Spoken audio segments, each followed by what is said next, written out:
Conociendo nuestra fe católica, día 298, segundo libro de los Macabeos, porque leer este libro y breve descripción. El segundo libro de los Macabeos no es, como pudiera pensarse y lo hemos mencionado anteriormente, la continuación del primer libro de los Macabeos. Es, en parte, una obra paralela, pero más restringida.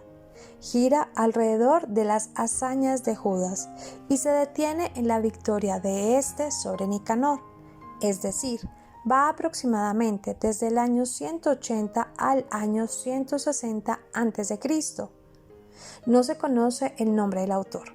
Este presenta su obra como resumen de un escrito más amplio, de 5 volúmenes, compuesto por Jasón de Cirene, del que no se sabe mayor cosa.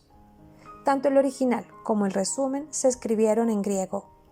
El segundo libro de los Macabeos comienza con 2 cartas que los judíos de Jerusalén envían a los de Egipto.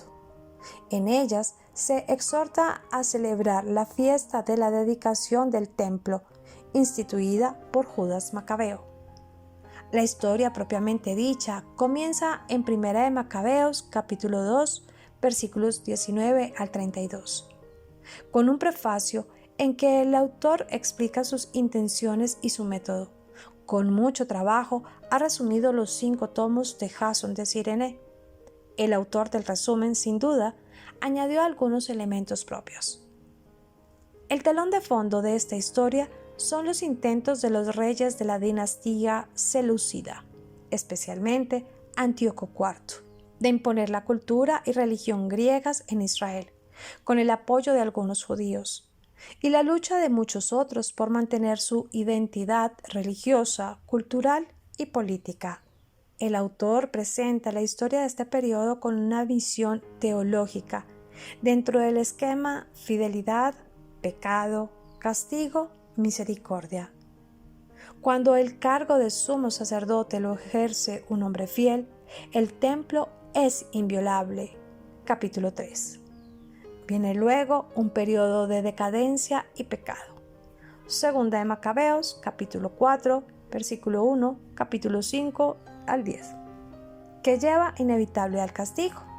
Segunda de Macabeos, capítulo 5, versículo 11 al capítulo 6, 17.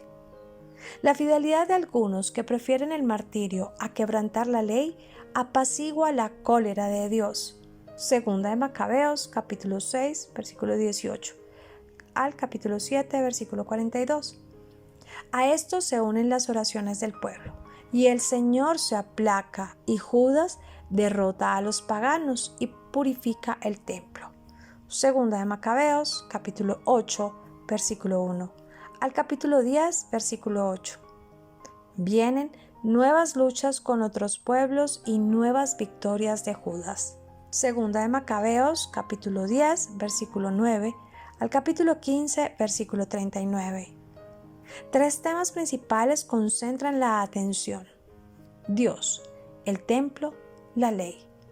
Son frecuentes las invocaciones a Dios. Se da relieve a la santidad del templo. Los que quieren destruirlo sucumben. Entre ellos están Antíoco IV Epifanes, Lisías, Antíoco Eupator y Nicanor. El autor profesa claramente la fe en la retribución después de esta vida. La esperanza en la resurrección anima a los mártires. La solidaridad con el pueblo no se rompe con la muerte. Se recalca la importancia de la observación fiel de la ley. Fundamentalmente es una obra de historia, pero no en el sentido moderno. Los datos reales son transformados en símbolos que sirven de enseñanza. De allí que los personajes aparezcan con rasgos ejemplares. Seres sobrehumanos intervienen para ayudar en los momentos de crisis. Los discursos que aquí y allá aparecen en la obra quieren conmover al lector. Las gestas exageradas pertenecen a esta manera propia de narrar. El estilo es retórico, ampuloso, rebuscado, de acuerdo con los usos de la historiografía de ese entonces. El libro puede dividirse en las siguientes partes. Primera, carta a los judíos de Egipto. Segundo, prólogo del autor. Tercero, historia de Heliodoro. Cuarto, persecución en tiempos de Antíoco IV. Quinto, victoria de Judas y purificación del templo.